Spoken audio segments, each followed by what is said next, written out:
Hai guys, jumpa lagi dengan saya Ajeng di video pembahasan light novel Nanomachine. Untuk kalian yang baru mampir di channel ini, saya sarankan untuk menonton video sebelum-sebelumnya agar tidak bingung dengan alur ceritanya. Saya juga mau mengingatkan kalau pembahasan ini mengandung spoiler, jadi kalau kalian gak suka spoiler silahkan berhenti menonton. Video kali ini kita akan membahas dari chapter 200 sampai 205. Oke deh, kita mulai chapter pergelutan ini. Cus! Di video sebelumnya, kita sudah membahas sampai aliansi yang terjalin antara kultus iblis dan sekte Yulin atau Force of Justice karena mereka menghadapi musuh yang sama, yaitu sekte Blade God Six Martial yang misterius. Kemudian di pesta penyambutan tamu Yulin terjadi kekacauan yang disebabkan oleh pria misterius yang menghipnotis Jegal Sohee dan Mo Yong-yu. Namun, Yowon berhasil menangkap pria misterius tersebut yang akan menjalankan rencana ketiganya. Jadi, apakah rencana ketiga itu? Yuk kita lanjut. Nah, ini kita flashback dulu ya guys, ke saat Jegal Sohee lagi kehipnotis ya. Saat itu, Yowon udah merasa aneh dengan pandangan mata Jegal Sohee yang enggak fokus. Yowon pun menanyakan pada Nano untuk mencek apa Jegal Sohee bersikap seperti itu karena mabuk. Nano pun menganalisis Jegal Sohee, wajahnya gitu kan di pip pip pip pip pip pip kayak gitu kayaknya, dan memberitahu Yowon kalau Jegal Sohee berada dalam keadaan terhipnotis. Yowon bingung, apa tuh hipnotis gitu kan? For your info, di zaman itu belum ada istilah hipnotis ya guys, makanya si Yowon bingung.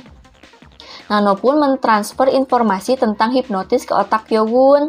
Yowon pun mengerti kalau Jegal Sohee ternyata telah dikontrol oleh seseorang. Yowon menanyakan apa ada cara untuk terbebas dari hipnotis. Nano menjelaskan bahwa orang yang menghipnotislah yang bisa melepaskan hipnotisnya. Atau bisa juga secara paksa, yaitu dengan mengejutkan otaknya. Yowon pun menangkap wajah Jegal Sohee dan menyetrumnya agar Jegal Sohee terbangun dari hipnotisnya. Makanya kan si Jegal Sohee kan sempat teriak kesakitan dan tubuhnya bergetar kan. Nah itu tuh lagi disetrum sama si Yowon. Kalau Jegal Sohee sadar berarti memang ada seseorang yang menghipnotisnya. Tapi terlalu sulit untuk Yowon tahu siapa orang itu karena semua orang memperhatikan perhatiannya itu sedang tertuju pada Yowon gitu kan, dan wajahnya tuh shock semua gitu, termasuk si bodyguardnya juga karena dia kaget. Yowon pun meminta Nano untuk menyadap telepati, dan benar aja, gak lama ada suara telepati yang menyebutkan kalau mereka harus menjalankan rencana ketiga. Yowon pun menemukan siapa orang itu, yaitu salah satu dari bodyguard Jegal Sohee. Yowon langsung melompat ke tempat orang itu dan mencekiknya, kemudian menanyakan apa rencana ketiga. Sekarang kita balik lagi ya ke keadaan yang sekarang. Bodyguard itu kaget, gimana Yowon bisa tahu tentang rencana ketiga gitu kan. Rasanya nggak mungkin kalau rencana mereka bocor. Udah gitu, Yowon menanyakan secara spesifik pula gitu kan, dengan menyebutkan rencana ketiga. Yang artinya Yowon kemungkinan bisa mendengarkan telepati orang lain yang dia pikir mustahil. Dan itu kan memang benar karena cuma Yowon aja yang bisa berkat bantuan Nano gitu kan. Tapi kalau benar berarti rencana mereka bisa gagal. Bodyguard itu berencana memberitahu temannya, tapi Yowon mencekik lehernya dengan kencang sampai dia nggak bisa melakukan telepati. Saat itulah Mo Yong-kang meminta Yowon untuk melepaskan bodyguard itu. Mo Yong-kang itu dari Yulin ya guys. Karena menganggap tindakan Yowon udah di luar batas. Di sini Mo Yong-kang menganggap bodyguard itu sebagai anggota mereka. Karena kan dia bodyguardnya si Jegal Sohee kan. Yowon bertanya apa bodyguard itu memang anggota Yulin. Mo Yong-kang mau protes, tapi Yowon langsung bertanya pada Jegal Sohee apa dia kenal dengan bodyguard itu. Jegal Sohee yang masih dalam keadaan pusing dan bingung melihat pada bodyguard itu dan syok, kemudian malah nanya, lah siapa dah tuh orang gitu kan. Kedua ketua Yulin si Po Chung Woon sama Mo Yong-kang kan jadi bingung, para anggota Yulinnya juga kaget, lah kenapa malah dia yang bingung gitu kan. Padahal itu bodyguardnya sendiri. Tiba-tiba aja terdengar lagi telepati yang bilang kalau mereka harus menjalankan rencana ketiga dan membuat keributan selagi master mereka mencari sisa-sisa peninggalan Sword Demon. Yohun kan kaget dan di sini diketahui ternyata ada masternya gitu kan. Jadi mereka itu nggak cuma berdua doang, ada yang lainnya. Dia pun melihat ke arah telepati tadi berasal dan melihat bodyguard yang satu lagi berada di aula tengah dan menepukkan tangannya 2 kali. Kayak gitu tuh. Dan suasana langsung kacau.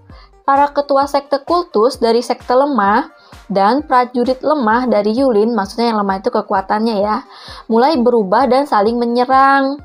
Tempat pesta itu berubah jadi medan pertempuran antara Force of Justice dan kultus iblis. Yogun bingung sejak kapan orang-orang sebanyak itu mulai terhipnotis. Yogun ingat kalau salah satu bodyguard itu pernah menepuk tangannya 1 kali saat orang-orang kultus itu kan terpesona tuh pada Jegal Sohi sebelumnya kan, yang kemarin yang di video sebelumnya itu.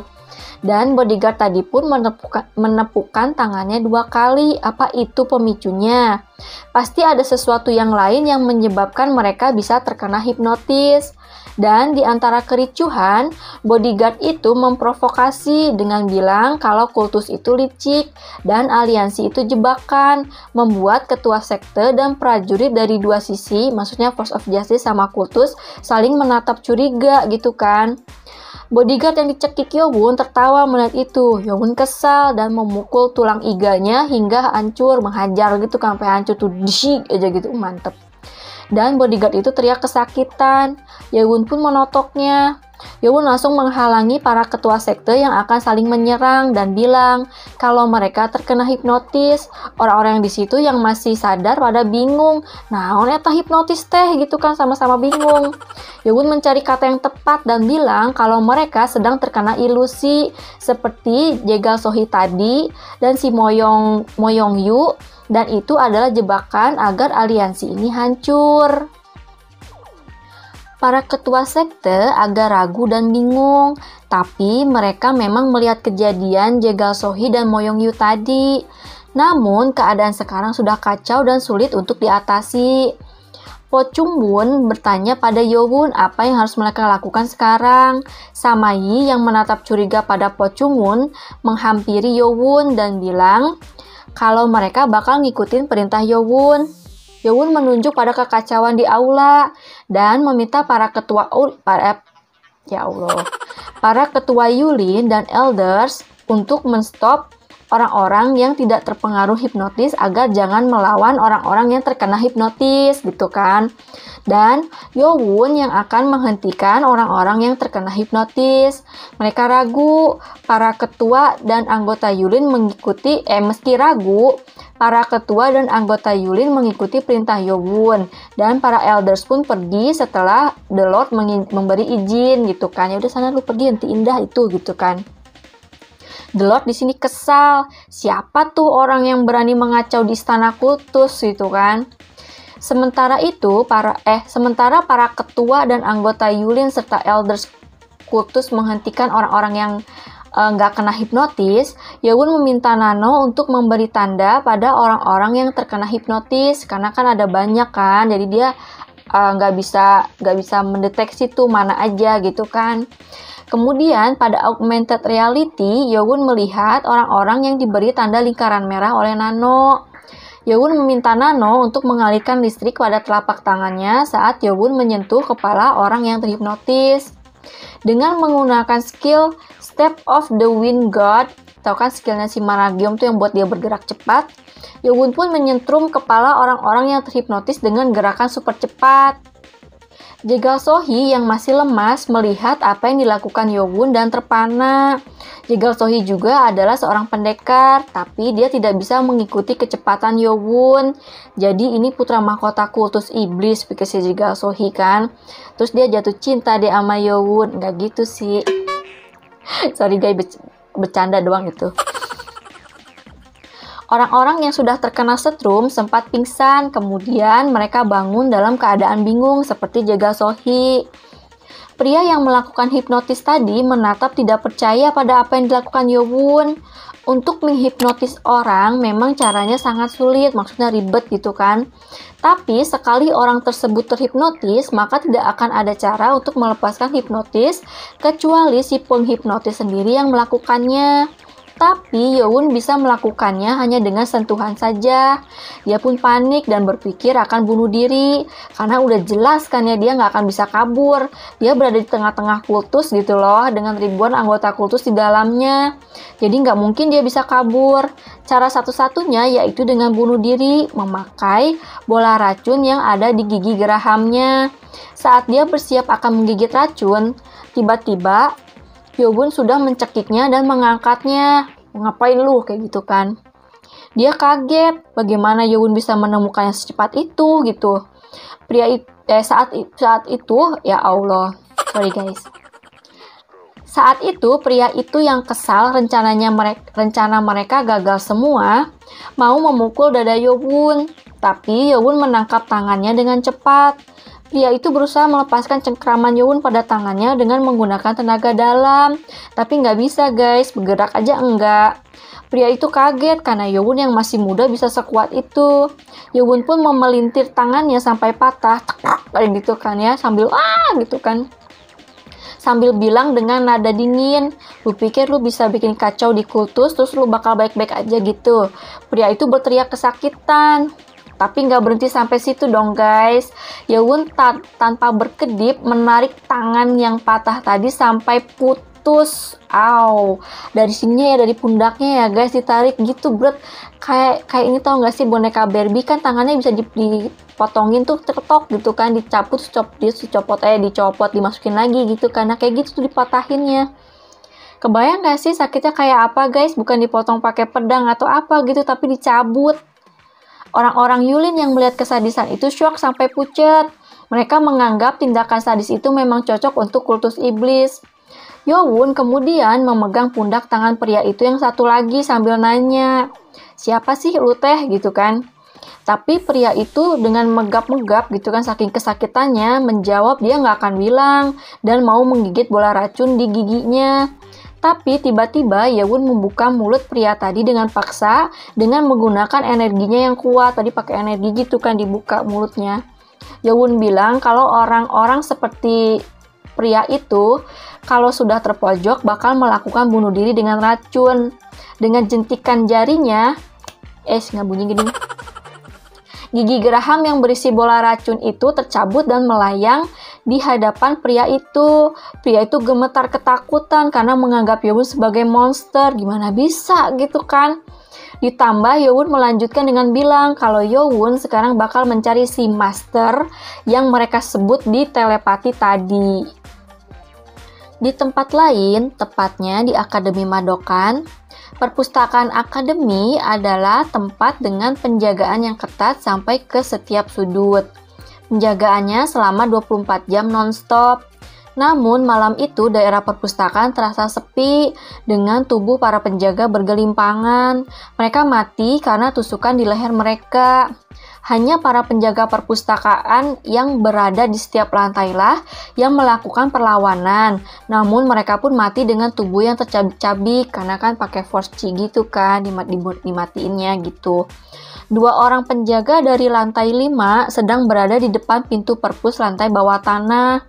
Pintu itu telah dirusak secara paksa dan mengaktifkan jebakan yang membuat pintu keluar tertutup oleh batu biru yang kokoh. Jadi pintu yang udah reot itu tuh jadi rusak kan, terus tiba-tiba tuh si batu birunya kayak ngehalangin tuh jeder ada gitu pintu masuk. Jadi kalau orang yang masuk ke dalam nggak akan bisa keluar gitu. Mereka berdua meminta penjaga yang lain untuk memberitahu Li Huamyong tentang penyusupan itu. Mereka yakin siapapun yang terjebak di dalam ruangan itu tidak akan bisa keluar karena batu biru tersebut, karena kan keras banget kan. Sebentar lagi Li Huamyong pasti akan datang. Tapi tidak lama kemudian batu biru itu mulai retak. Mereka kaget merasa hal itu tidak mungkin. Tidak lama mereka mendengar suara benturan dari dalam dan batu itu pun hancur seperti sebuah ledakan, kayak duar gitu kan. Sementara itu, Li Huamyong yang sedang berlari menuju perpustakaan beserta 20 instruktur, terkejut mendengar suara ledakan. Ketika sampai di perpustakaan, mereka terkejut dengan para penjaga yang telah mati. Dan dari dalam lantai bawah tanah yang berdebu karena ledakan tadi, muncul 2 orang mencurigakan. Yang satu adalah seorang pria parubaya dengan rambut disisir ke belakang kayak klimis gitu guys, dan bermata seperti ular. Yang satu lagi seorang pria berusia awal 30-an. Li Huamyong kaget karena mereka berdua adalah orang-orang yang datang bersama dengan rombongan dari Yulin. Jadi mereka ini tuh yang mengawal tandu emas berisikan Jegal Sohee. Saya nggak ceritain sih waktu itu kalau rombongannya si Yulin itu tuh ada tandunya juga, dan tandunya itu tuh emas gitu kan. Dan isinya Jegal Sohee, kemudian ada pengawalnya. Nah itu tuh mereka ternyata. Li Huamyong mencurigai apa mereka beneran dari Yulin. Soalnya Li Huamyong merasakan aura yang tidak biasa dari si pria parubaya itu. Pria parubaya itu berkata pada pria muda yang umur 30-an itu, kalau akhirnya mereka bertemu lawan yang sepadan juga gitu kan. Para instruktur syok karena ini pertama kalinya ada yang berani menyusup ke Akademi Madokan. Salah satu instruktur lantai 5 yang menjemput Li Huamyong berteriak menanyakan kemana 2 orang instruktur yang harusnya ada di sana gitu kan, yang tadi tuh. Pria parubaya itu menjawab dengan acuh tak acuh kalau mungkin mereka berdua berada di bawah reruntuhan ledakan tadi. Saat instruktur lantai 5 terbakar amarah dan akan menyerang, Li Huamyong menghentikannya. Li Huamyong bertanya pada 2 pria penyusup itu, apa mereka menyusup untuk mengambil sesuatu yang ada di perpustakaan bawah tanah. Melihat pria muda itu membawa bungkusan di balik punggungnya. Jadi udah ada kayak bungkusan gitu kan. Udah pasti itu adalah peninggalan SWAT Demon. Pria parubaya itu menjawab iya.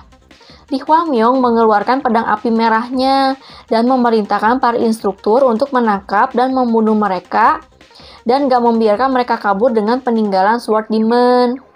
Para instruktur pun mengeluarkan pedang mereka dan mulai menyerang. Pria parubaya itu meremehkan dan bilang pada pria muda itu untuk pergi lebih dulu dan dia akan menyusul setelah membereskan orang-orang itu, maksudnya para instruktur sama si Li Huamyong. Pria muda itu pun menurut dan bersiap pergi, namun dia melakukan gerakan seperti akan bersiul dan mengeluarkan suara seperti suara supersonik lumba-lumba, nggak ngerti dah pokoknya. Dan para instruktur yang mendengar itu menutup telinga mereka karena mereka merasakan telinga mereka sakit. Tapi suara itu mengandung energi yang kuat membuat telinga mereka berdarah. Meski menahannya dengan tenaga dalam, mereka tetap merasa pusing. Para instruktur yang tidak kuat menahan energi itu mulai berjatuhan. Tapi tidak semua instruktur kena efek suara itu. Seorang instruktur dengan level Supermaster bisa bertahan, dan seorang lagi penjaga dari lantai 5 yang tadi marah itu tuh. Tapi si pria parubaya itu menghampiri salah satu dari mereka dengan cepat dan mematahkan lehernya dengan mudah. Instruktur penjaga lantai 5 marah dan menyerang pria parubaya itu dengan pedang yang telah diselubungi oleh Force Chi dan menusuk lehernya. Tapi pria parubaya itu menangkap pedang itu dengan tangan kosong yang telah diselubungi oleh Force Chi. Si instruktur itu kan kaget, itu artinya pria parubaya itu sangat kuat. Instruktur itu berusaha untuk melepaskan pedangnya, tapi pria parubaya itu menusuk dadanya hingga tembus ke belakang dengan tangan kosong dan langsung mati kayak slep gitu kan pakai tangannya. Wow. Pria parubaya itu menyuruh pria muda untuk pergi karena penjaganya lemah. Saat pria muda itu mau pergi, Li Huamyong menyerangnya tapi dicegat oleh si pria parubaya itu yang membuatnya mundur 5 langkah. Jadi kan pada saat mau nyerang gitu kan dicegat gitu kan, tang gitu. Pria parubaya itu mengenakan sarung tangan besi yang terbuat dari cold steel. Li Huamyong terkejut, padahal dia menyerang dengan menggunakan 100% tenaganya. Tapi pukulan si pria parubaya itu sangat kuat. Li Huamyong sadar kalau pria parubaya itu lebih kuat darinya. Dia berbahaya nih, pikir si Lee Hwa-myung. Dia mau mengejar pria muda yang kabur tadi dengan peninggalan Sword Demon yang mereka curi. Tapi pria di hadapannya ini sangat berbahaya, jadi si Lee Hwa-myung itu nggak bisa mengalihkan perhatiannya gitu kan. Lee Hwa-myung bertanya, siapa pria parubaya itu? Tapi pria itu malah bilang, gak usah pedulin itu dan menyerang Lee Hwa-myung. Pria itu menyerang dengan pukulan super kuat dan Lee Hwa-myung mundur dan melawan dengan formasi bertahan, menciptakan barrier untuk serangan pedang dan pukulan pria itu mengenai barrier itu. Pria itu sedikit kagum tapi terus menyerang Lee Hwa-myung. Lee Hwa-myung terdorong karena serangan pukulan pria itu sangat kuat dan Lee Hwa-myung mengeluarkan formasi dengan pedang apinya. Pria itu malah kesenangan dan terus menyerang. Pria itu mulai menyerang dengan gerakan yang berbeda. Dua serangan saling beradu, namun hasilnya malah membuat Lee Hwa-myung lebih terdesak dan hanya mampu bertahan. Serangan pria itu yang berasal dari arah yang aneh membuat Lee Hwa-myung sadar akan sesuatu. Namun Lee Hwa-myung terkena pukulan pria itu di dada, perut, dan pundaknya. Lee Hwa-myung muntah darah dan terlempar seperti peluru gitu kan. Habis dihajar tuh dia langsung kayak mental gitu kan. Dengan pedang apinya Lee Hwa-myung berusaha untuk berdiri dan pria itu menghampiri Lee Hwa-myung sambil tersenyum. Lee Hwa-myung pun bertanya pada pria itu apa dia berasal dari sekte Blood God Six Martial. Pria parubaya itu kaget dan bertanya dari mana Lee Hwa-myung tahu. Lee Hwa-myung bilang pria itu memakai jurus pukulan, tapi jurus itu lebih mirip jurus golok. Pria itu menggunakan jurus yang tidak mungkin dilakukan orang normal, tanpa memperkuat tubuh dengan cara spesial. Berarti pria itu berasal dari Blood God Six Martial seperti yang Maragium ceritakan. Pria parubaya itu merasa itu menarik, padahal dia berusaha menyembunyikannya. Tapi ternyata Lee Hwa-myung tahu. Dia memperkenalkan dirinya sebagai Sahin, namanya Sahin, Master of Blade Fist, jadi kayak master pukulan lah ya gitu kan, dari Blood God Six Martial. Lee Hwa-myung berpikir dia harus memberitahu yang lain, tapi dia terluka parah, bahkan untuk berdiri saja dia sulit. Sahin mendekati Lee Hwa-myung dan memfokuskan force chi-nya pada tangannya dan mau menghancurkan kepala Lee Hwa-myung. Oh no! Tapi dia merasakan ada sesuatu yang dilemparkan ke arah dirinya, dan dia pun menangkap sesuatu itu dengan tangan yang telah dilingkupi force chi. Tangannya terasa kebas karena lemparan kuat itu, padahal udah diselubungi oleh force chi. Saat Sahin berteriak pada orang yang berani melempar bola besi, dia terkejut. Ternyata bukan bola besi yang ditangkapnya, melainkan kepala orang yang baru dipotong, dan meskipun wajah kepala itu setengahnya rusak akibat force chi-nya, tapi dia tahu itu kepala siapa. Itu adalah kepala pria berumur 30 tahunan yang harusnya udah kabur tadi. Kemudian seseorang bertanya padanya dengan suara dingin, "Woi, apa kau master mereka?" Kayak gitu kan. Sahin menggertakkan giginya marah gitu kan. Orang yang bertanya itu adalah seorang pemuda dengan wajah putih pucat dan berambut panjang hitam. Pemuda itu membawa bungkusan curian mereka. Lee Hwa-myung pun berteriak, "Putra mahkota!" Kayak gitu kan. Yap, pemuda itu adalah Chun Yo-won. Kalau di buku kedua, Yo-won itu terkenalnya sebagai pemuda berwajah putih pucat dengan mantel hitam. Penasaran kan? Ntar ya, kita selesaiin dulu buku satunya. Putra mahkota. Si Sahin bingung sesaat gitu kan. Kalau pemuda itu beneran putra mahkota, yang seharusnya ada di aula pesta, tapi malah ada di sini, berarti rencana mereka gagal. Rencana mereka adalah dia akan kabur saat anggota kultus dan Yulin saling bertarung di aula pesta. Dia tambah bingung bagaimana Yo-won tahu lokasinya berada gitu kan. Gak mungkin dua orang yang berada di aula pesta membocorkan rencana mereka. Ada sesuatu yang gak beres ini mah gitu. Perpustakaan ini terletak di sebelah timur laut akademi di tanah yang lebih tinggi. Jadi sangat mudah untuk melihat lapangan latihan dari situ. Dan dia melihat ada banyak bayangan obor yang mulai mendekati akademi di kejauhan. Dan dia juga merasakan energi para anggota kultus yang mulai mengelilingi akademi. Dia harus kabur gimana pun caranya. Sahin pun melemparkan kepala temannya dan berteriak. Setidaknya dia harus membunuh Lee Hwamyong dan mulai menyerang dengan pukulannya. Tapi Yowon menghalangi dengan pedangnya dan mementalkan pukulannya yang akan mengenai Lee Hwamyong. Sahin pun terkejut. Padahal dia menggunakan energi penuhnya saat menyerang Lee Hwamyong, tapi Yowon bisa mementalkan serangannya. Itu artinya Yowon memiliki energi yang lebih kuat dari Lee Hwamyong. Sahin pun berputar dan melemparkan tangannya ke belakang dan menyerang Yowon, jadi kayak backhand gitu kan. Itu hanya pukulan biasa, tapi mengandung kekuatan yang luar biasa. Yowon yang saat menangkis tadi menggunakan 100% kekuatannya kaget dengan serangan balasan Sahin yang cepat dan mengangkat pedangnya untuk bertahan. Tapi kekuatan pukulan itu sangat luar biasa kuat, dan energi pukulan itu tersalurkan melalui pedang Yowon dan menyerang organ dalam Yowon. Kalau Yowon terpukul mundur di situ, maka Sahin pasti akan langsung membunuh Lee Hwamyong yang sedang tidak berdaya.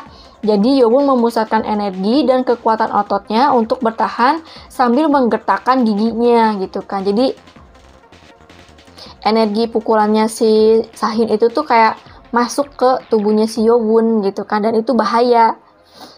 Harus ditahan gitu kan. Dan dia pun bertahan di situ supaya si Lee Hwamyongnya nggak kena pukulan juga. Sahin mengira Yowon bakal mengalami kerusakan tenaga dalam dan terpukul mundur. Tapi yang terjadi malah dia yang terpukul mundur sangat jauh ke belakang. Yowon pun muntah darah. Sudah lama sekali dia tidak mengalami luka dalam sejak dia mencapai level superior master. Nano secara otomatis langsung menyembuhkan luka dalam Yowon. Sahin yang terpukul mundur jauh ke belakang tidak mengalami luka sama sekali, dan dia tersenyum karena mengira Yowon mengalami luka dalam, padahal mah udah sembuh. Melihat Yowon terluka dalam, Lee Hwamyong menjadi cemas. Dia bilang pada Yowon kalau Yowon nggak perlu mengkhawatirkannya, dan menjawab dia baik-baik saja saat Yowon bertanya keadaannya. Lee Hwamyong masih bisa bergerak sedikit. Lee Hwamyong masih bisa bergerak setelah sedikit memulihkan kondisinya. Yowon memberikan bungkusan yang berisikan peninggalan Sword Demon pada Lee Hwamyong dan menyuruhnya pergi dari situ. Berkata kalau The Lord dan para Elders pasti sudah ada di akademi. Sebelum ke situ, Yowon sudah memberitahukan soal akademi pada anggota kultus. Dan anggota kultus pasti sudah mengepung akademi dan menutup pintu masuk kastil. Lee Hwamyong menuruti perintah Yowon karena dia sadar kalau dia tetap di situ hanya akan menghalangi gerak Yowon. Lee Hwamyong pun pergi dengan niat akan membawa yang lainnya untuk membantu Yowon karena lawan dari sekte Blade God Six Martial itu bukan lawan sembarangan. Sahin berusaha mengejar Lee Hwamyong dan akan melemparkan peluru energi, tapi Yowon telah menghalanginya dengan gerak cepat. Yowon mengeluarkan formasi pedangnya dan Sahin pun melawannya. Mereka saling menyerang. Sahin kaget karena Yowon masih bisa bergerak dengan bebas, padahal harusnya Yowon mengalami luka dalam. Mereka saling menyerang tanpa menyentuh tanah, dan saat mereka menyentuh tanah, Sahin mengeluarkan skill yang sesungguhnya. Berbagai pukulan datang dari arah yang aneh dan mengarah pada titik vital Yowon. Yowon kaget dan mundur selangkah untuk menghindarinya. Gerakan Sahin bukan gerakan yang normal. Gerakan itu bisa membebani kekuatan otot, tapi Sahin melakukannya dengan lancar. Kalau Yowon tidak mundur untuk menghindar, dia pasti sudah terpukul. Yowon pun menatap tajam pada Sahin dan bertanya, "Apa hubungan lu dengan Blade God?" Lee Hwamyong kan tadi belum bilang kalau Sahin berasal dari sekte Blade God Six Martial. Karena melihat skill yang menyerupai skill Blade God, Yowon mengira dia ada hubungannya dengan Blade God. Sahin kaget bukan main gitu kan. Sahin bergumam, seharusnya nggak ada yang bisa mengenali skill yang dia gunakan. Yowon penasaran dengan identitas Sahin dan berpikir mungkin Sahin berasal dari sekte Blade God Six Martial yang mereka bicarakan di rapat. Tiba-tiba Sahin berteriak kalau Yowon tahu soal dia, berarti kultus iblis adalah musuh mereka yang sebenarnya. Yowon gak ngerti apa sih yang diucapkan oleh si Sahin gitu kan, ngomong naon sih mana teh gitu kan. Sahin pun bermaksud menjadikan Yowon sebagai sandera agar dia bisa kabur. Yowon menaikkan alisnya dan berkata, "Sandra? Gue mau lu sandra?" Sahin memang udah ngerencanain mau jadiin Yowon sebagai sandera agar dia bisa keluar dari situ. Dia sudah tahu kalau anggota kultus sudah mengepungnya. Yowon tuh kayak, "Mangnya lu pikir itu mungkin jadiin gue sandera gitu kan?" Sahin teriak, "Gue nggak mau buang-buang waktu ya," terus nyerang Yowon dengan formasi pukulan yang kuat. Dan Yowon mengenalinya sebagai formasi kedua dari skill Blade God. Yowon merasa itu menarik, skill yang seharusnya untuk skill golok, tapi bisa digunain menggunakan pukulan juga, bahkan dengan kekuatan yang hampir sama. Yowon pun bertahan dengan formasi keempat 24 Demon Sword. Serangan mereka pun langsung saling menghantam. Kalau ada yang nonton, pasti mereka akan pusing melihat kecepatan yang luar biasa itu. Sayangnya, serangan Yowon kalah kuat. Padahal dia menyerang titik lemah formasi kedua Blade God. Tapi sepertinya Sahin pun melakukan hal yang sama dan menyerang titik lemah formasi keempat 24 Demon Sword. Yowon terkena pukulan di dadanya dan berhenti melakukan formasi dan membuat pelindung dari pedang dengan memutarnya dengan cepat. Tapi Yowon terpukul mundur dan gak bisa menghentikan serangan pukulan Sahin. Kekuatan pukulan Blade God Sahin memang kuat, tapi tetapi energinya lebih kuat dari Yowon. Kok energi sihir sih? Yowon berusaha bertahan, tapi dia nggak bisa menahan lebih lama dan pedang Cold Steel-nya mulai retak. Si Sahin pun berteriak kegirangan, "Lu memang kuat, tapi energi sama formasi lu yang lu gunain itu lebih lemah dari gue." Hahaha. Sebentar, gue ketawa gini si nyokap denger nggak ya? Sorry guys. Nah udah gitu, pukulan Sahin yang mengandung energi yang kuat mengenai pedang Yowon yang akhirnya hancur dan serpihan pedang itu menusuk tubuh Yowon. Yowon berusaha mengcover tubuhnya dengan energi barrier, tapi pecahan pedang itu sudah menusuk tubuhnya dan tubuhnya pun limbung. Sahin gak membuang-buang kesempatan dan memukul perut Yowon yang menyebabkan Yowon muntah darah dan terpukul mundur. Yowon terseret ke belakang dan harus mengeluarkan energi pukulan Sahin yang masuk ke tubuhnya dan akhirnya terhenti. Dengan energi yang Yowon paksa keluar dari tubuhnya membuat tanah di bawahnya retak. Itu adalah kekuatan yang luar biasa. Yowon gak bisa bergerak dari situ dan Sahin berbicara, "Sebenarnya gue bermaksud mukul lu sampai mati, tapi gue gak nyangka lu bisa keluarin energi pukulan itu. Lu emang pantes ya disebut sebagai putra mahkota kultus iblis," gitu kan katanya. Yowon menghela nafas panjang dan dari tubuhnya keluar uap energi dari pukulan Sahin. Sahin meneruskan, "Apa Yowon pikir Yowon bisa melawannya dengan skill dari Sword Demon?" Yowon shock, apa Sahin tahu skill siapa sih Sword Demon gitu kan? Tapi sebenarnya sih memang gak aneh sih gitu kan. Sama seperti Sword Demon yang menganalisis skill Blade God, pasti keturunan Blade God pun melakukan hal yang sama. Karena Sword Demon disebut sebagai musuh terkuat Blade God. Karena kan pertarungan Sword Demon sama Blade God itu kan seri kan. Yowon mengakui kalau Sahin kuat dan berpikir kalau dia nggak bisa ngalahin Sahin pakai skill 24 Demon Sword. Sahin masih melanjutkan bicara dengan tatapan sombong pada Yowon. "Jadi, gue kan udah berhasil mengcounter skill Sword Demon. Kalau gitu udah diputusin ya. Skill pedang kultus itu nggak bisa mengalahkan skill Blade God. Berhenti ngelawan. Udah yuk, ikut gue sini." Kan kayak gitu kan. Si Sahin terus berjalan mendekati Yowon. Sahin mengira Yowon gak akan bisa melawan meskipun dia berhasil mengeluarkan semua energi pukulannya.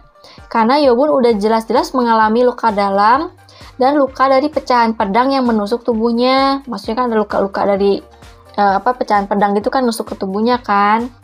Saat itu uap energi sudah berhenti keluar dari tubuh Yowun. Yowun pun menatap tajam pada Sahin. Sahin agak terkejut melihat tatapan Yowun yang belum ada tanda-tanda menyerah. Yowun pun berbicara dengan suara rendah. Skill pedang kultus gue lebih lemah dari skill blade god. Sahin pun menghentikan langkahnya dan syok melihat apa yang terjadi di depan matanya. Pecahan pedang yang menusuk Yowun berjatuhan seperti terdorong oleh sesuatu dari dalam tubuh Yowun. Dan yang lebih bikin syok, luka pedang tersebut langsung menutup dengan kecepatan yang luar biasa.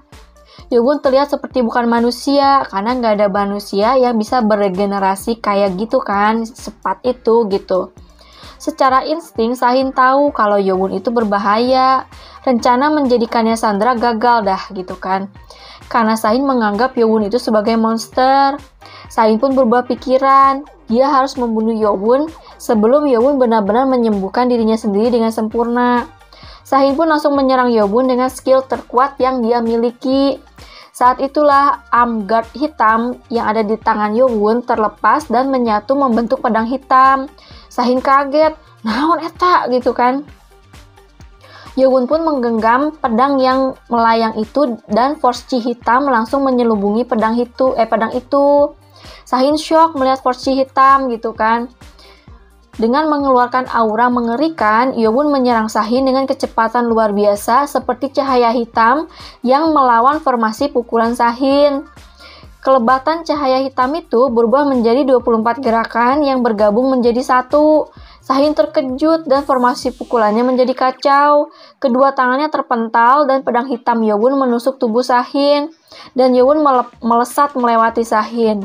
Sahin yang tubuhnya bergetar hebat menengok pada Yowun secara perlahan dengan tatapan tidak percaya dan berkata, gimana bisa skill pedang luar? Belum juga selesai dia ngomong, si Sahin udah muncrat darah gitu kan dari mulutnya. Dan dia pun jatuh ke tanah dan mati. Ada lubang besar di dada Sahin. Wow. Yowun menatap Sahin yang sudah mati dan bergumam, ini adalah skill terhebat yang dimiliki kultus iblis. Yes, skill pedang iblis langit bersambung. Sampai di sini dulu ya guys. Ngomong-ngomong saya mau nanya dong, kalian ngerasa bosen gak kalau saya ceritain detail bagian glutnya gini kayak tadi gitu? Atau saya persingkat aja gitu, jadi kayak misalnya Yowun pun melawan Sahin, sempat kalah sih, tapi akhirnya dia menang, jadi dia tuh pakai jurus ini dan jurus ini. Kalau kayak gitu gimana? Seru gak sih? Kalau ceritain detail gini kan durasinya memang jadi lebih panjang sih ya. Soalnya kan gak enak ya kalau misalnya lagi seru-serunya gelut, malah saya cut gitu, mesti nunggu hari Senin atau hari Kamis. Kan rasanya aneh ya kalau ngekat bagian gelutnya. Soalnya kan ini light novel pergelutan gitu loh. Justru bagian gelutnya ini kan yang seru. Menurut saya sih. Tulis pendapat kalian di kolom komentar ya. Lebih baik yang mana gitu kan. See you on the next video guys. Bye.